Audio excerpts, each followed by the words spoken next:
Madam President, after many weeks of uncertainty and distress, millions of Americans can, for now, let go of the fear of losing their homes and the roofs over their head. Last night, the Biden administration announced a new 60-day federal eviction moratorium. I certainly support that decision. I want to thank all those who insisted that we do something, especially U.S. Congresswoman Cori Bush of Missouri, who knows the trauma personally of being without a home, having been a victim of eviction in her life. Representative Bush camped outside on the Capitol steps for 5 nights. She slept on the steps of this building so that some of the most vulnerable people in America would be able to sleep with a roof over their heads while we were making sure that the law caught up with our intentions.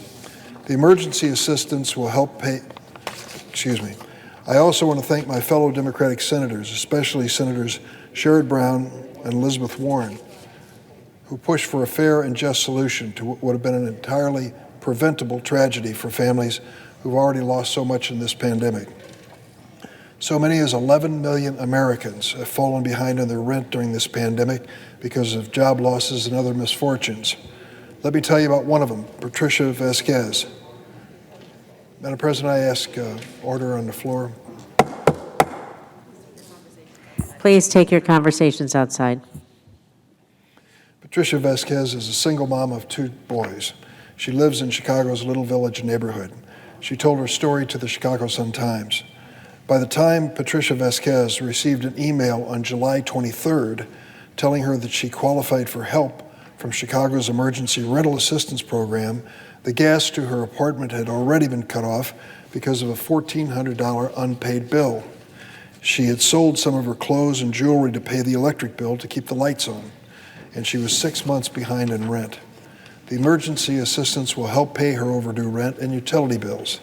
The federal eviction moratorium will enable tenants like Patricia to avoid the traumas of eviction and homelessness while they wait for the emergency assistance to reach them. Between the bipartisan CARES Act that Congress passed in December and President Biden's American Rescue Plan, Congress has provided state and local governments more than $46 billion in emergency rental assistance to help families pay their landlords.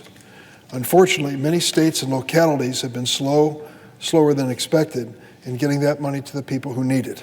So far, only $3 billion of the $46 billion has reached tenants and landlords.